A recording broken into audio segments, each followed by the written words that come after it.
menutup kegiatan pengambilan sumpah dan penyerahan surat keputusan tenaga kontrak tahun 2022 kepada 507 tenaga kontrak oleh Kadis Lingkungan Hidup dan Kehutanan Aceh, Ahanan SPMN, di Auditorium Universitas Kecil Putih Aceh Tengah berbeda dengan biasanya.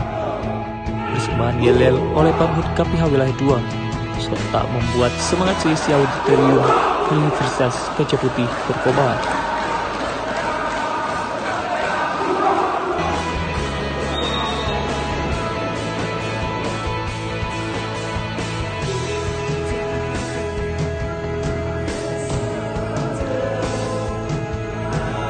Tidak hanya itu, tarian Saman Gayo persembahan Pamhut KPH Wilayah 5 Aceh juga tidak kalah menarik.